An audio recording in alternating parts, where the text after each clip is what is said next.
So this is obviously our initial drive with the CX-30, and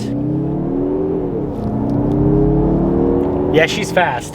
Hey everyone, it's Ben Hardy here, and in today's video we're gonna be going over the new 2021 Mazda CX-30. I just took delivery of it this morning, and so yeah, this is gonna be my initial candid impressions here on the CX-30, so let's just get right into it. So first off, the thing that pops out to me right away is this paint color. It's called Polymetal Gray Metallic, and it looks absolutely insane, especially here in the sunlight. You can see just, yeah, it's absolutely crazy. And actually, I've got to move this forward a little bit so that you guys can kind of get to the back end. So I guess that we're popping in early. Look at that startup graphic.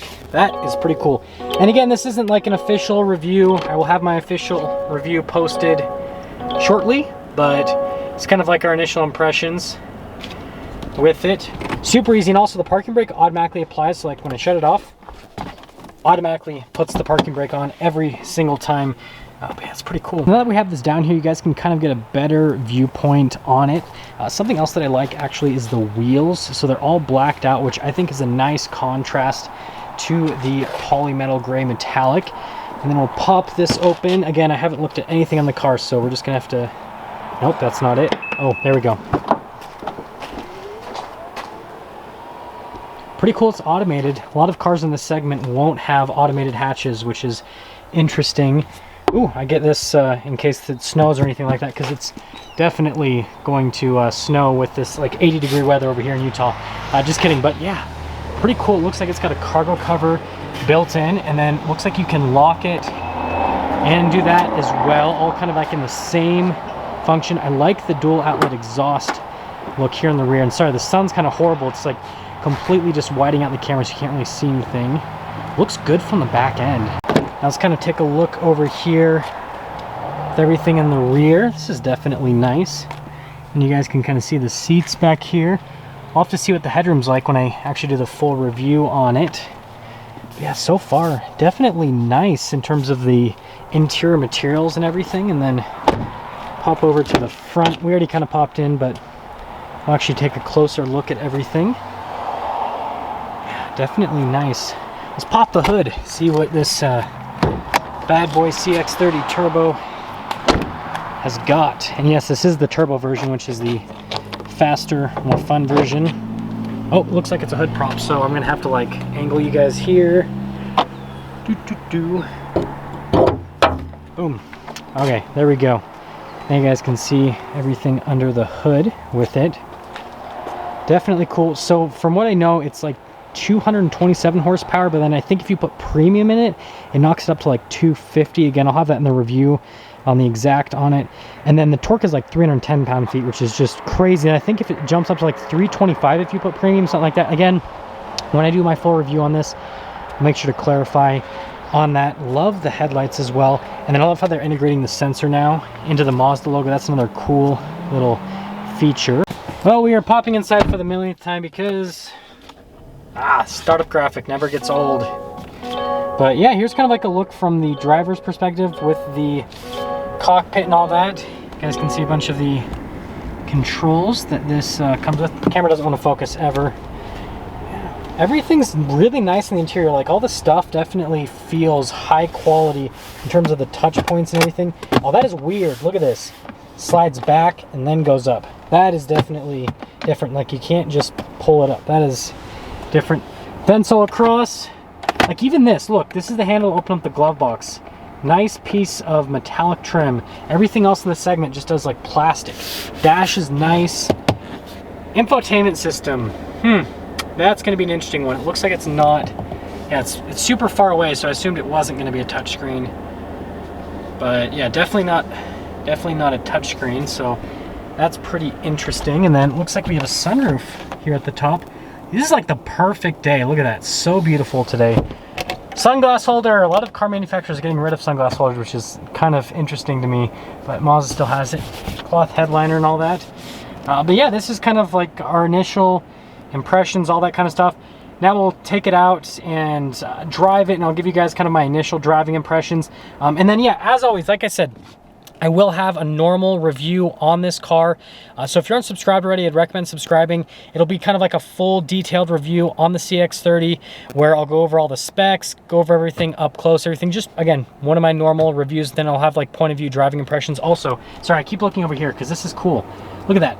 It's like all in the line on the dash. That is nice. Mazda, good job on the design with this. This is like, all of it kind of connects design-wise. Yeah, you just don't see that kind of craftsmanship. Okay, let's take it out and drive it. So this is obviously our initial drive with the CX-30, and yeah, she's fast. She's fast. And again, just like always, I'll have my normal point of view review with my driving impressions and all that kind of stuff, but this is just kind of our initial look. I've got it in the sport mode right now. And something that I really like with the CX-30 that I've noticed is the steering feel with this is great. You actually do get a little bit of steering feel with this, and whereas other vehicles I've noticed in the segment, they really just, they're pretty numb. Whereas I can actually feel a little bit what's happening through the road. But my favorite part, aside from the steering feel, is actually the steering directness. This is very direct for the type of SUV that this is. Like, you pretty much just turn the steering wheel and the input happens. It feels very nice in your hands, and definitely like just a high point for me, which again, it's just something I really like about the CX-30 compared to the other SUVs. If you're wondering kind of what is in this segment, think Subaru Crosstrek, what Honda HR-V, and then Toyota CHR, those kind of like smaller type SUVs. And the other crazy thing is, again, the power of this. It has so much more power than everything else. Like you get in any of those and they're all sub 200 horsepower, whereas this, you're 200, you can, if you put in the higher octane fuel, you're like 250 horsepower and over 300 pound-feet of torque. It's like, it's just crazy. Mazda didn't need to do this to stay competitive with the other vehicles in the segment, but they did because they're awesome. And it makes the CX-30 so cool. Other than that, the other things I've kind of noticed, initial driving impression, is the safety tech is like super intrusive, which, I mean, my personal preference, I don't like it, so I'm probably gonna turn off half the stuff, but it's cool that it has tons of safety tech. It's got lane keep assist, blind spot monitoring, it's got collision assistance, like it literally has like everything. It even has adaptive cruise control. Like it's got like every bit of safety tech you could want. Something else that's pretty cool is the transmission. It's the 6-speed automatic, and ooh, a tree just like dropped out of that truck. But it's okay because we have an SUV, so we can run over trees and we'll be fine. But yeah, it's got 6-speed automatic. Most vehicles in this segment have CVTs, and so that's another thing that like differentiates it. Okay, now what are some other things with the CX-30? Handling is really good. Again, like I already said, steering feels great, handling feels good. Aside from that, the suspension is actually pretty nice. Again, driving this initially, I'll have better commentary on the suspension after I take this off-road. Yes, we're going to take this off-road. I'm not going to do anything crazy with this because I know for a fact that most people buying this would probably just do some camping and stuff, and so you just want to be able to drive over trails. You're not necessarily going to do all the crazy stuff that I do with other vehicles. So yeah, we are going to take it off-road, but we're not going to go insane with it like I have with other vehicles in the past on the channel. But yeah, aside from that kind of normal stuff with it, what about like the daily driver stuff? I mean, it's small, nimble, so like you can fit in a parking space is super easy, what I've noticed so far. But yeah, I mean, that's pretty much my initial driving impressions. Like I said, I will be having a full review, so if you're not subscribed already, I'd recommend subscribing so that when I post my full review on this, then you can see that, and also the off-road review. The off-road review will be worth watching. Even if you're not planning on ever taking this off-road, it's cool to just see the capabilities of something like this. So then if you ever get in a situation where, you know, you're in crazy, I don't know, like maybe it snows a ton where you live, for example. If you see that this can do dirt trails and all that kind of stuff and a little bit of rock crawling, then you're gonna be like, oh, well, if it snows where I live, then I know that this is gonna be able to take the snow because it was able to take all that kind of stuff. So still obviously worth watching. But yeah, I mean, initially I really like it. I'm excited to drive this for the next week and everything. And yeah, I'm super impressed. I think that this is kind of my feeling. I'm guessing that by the end of this, I'm probably gonna pretty much name this the best SUV in this particular segment. We'll see what happens. Obviously, I got to drive this a little bit more, but I kind of just have that hunch so far driving it, like it's seriously, it's that good. I'm serious. But yeah, I'll see you guys for now. And now let's gonna sum things up for our first look at this 2021 Mazda CX-30 Turbo. And like I said, we'll have a whole video series on the CX-30 Turbo. So if you're not subscribed already, I'd recommend subscribing so you guys can see the whole series. And yeah, I'll see all of you guys in the next video.